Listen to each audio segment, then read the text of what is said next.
In Ghana, climate change is driving migration, particularly among rural female farmers who move to cities like Accra and Kumasi to engage in informal work such as head poaching.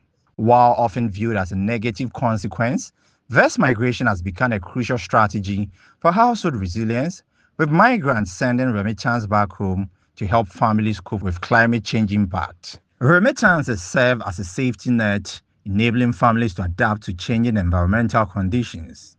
However, there's a lack of data on migration's impact on household well-being through remittances. Migrants face reintegration challenges and risky practices, with many experiencing urban poverty and low earnings.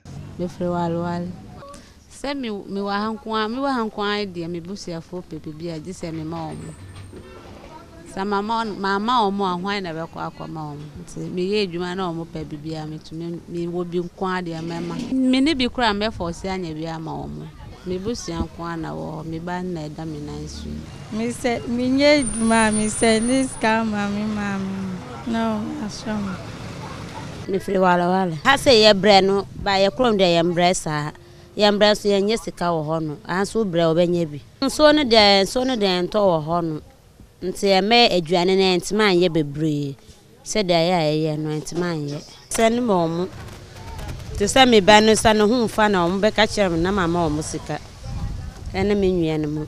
Many migrants do not experience the improved quality of life they expect, facing urban poverty, low earnings, and social stress. A headquarter shared how slow the market is, linking it to cheap prices people offer. I me babe anya enough na me nyama ha na me market nye kai yo no se ti aye nanti aye nya adwuma yegusi sresre ya manfo se o momfa ya adwuma bebre so o mompene sfa enti yesre nyankopo se yenye sika na yenko adwuma na enye na se adwuma ne enhye ambassa.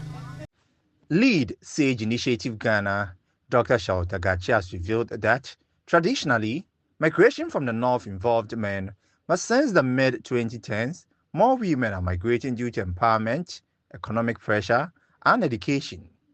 These women are forced to move due to climate crisis, engage in head poaching to support their families facing unpredictable rains and drought. In Ghana, the northern region, they are located in a dry, harsh zone. So when they have prolonged droughts, when they have unpredictable rainfall distribution, it affects their agricultural productivity, which in turn affects their livelihood because they're dependent on this agricultural productivity. So in turn, some of them have to find ways to supplement their household income. And some of them adopt certain strategies. But most in recent years, migration has become quite popular. So some of them have their household, some household members move down south. When they move down south, some of them, the most popular, should I say, work they do is what is known as karaye. So when they come, they get some money and they send it back home, and that's known as remittances. The household then can use the money to supplement their income. So remember that the agricultural productivity has been affected because of the negative effects of climate change. In fact, the studies prove it.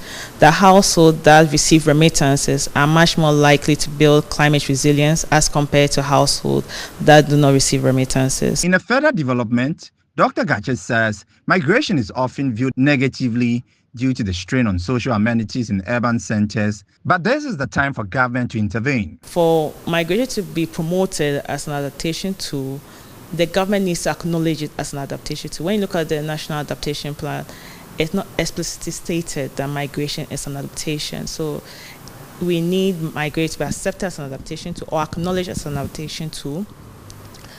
Hereby, we can have structures put in place that can govern migration. That right now, when remittances are sent home, in as much as it helps households, it's considered as a private money. The government doesn't have any role to play in it, and it can be used how the household. For instance, we can have remittances tax reduced, right? So we can have taxes placed on our remittances. They should be reduced. Then we can encourage the migrants in Accra or in the big cities. When they're remitting, they can have a public fund. They can send money into it where they are sure that it is reduced, the tax is reduced.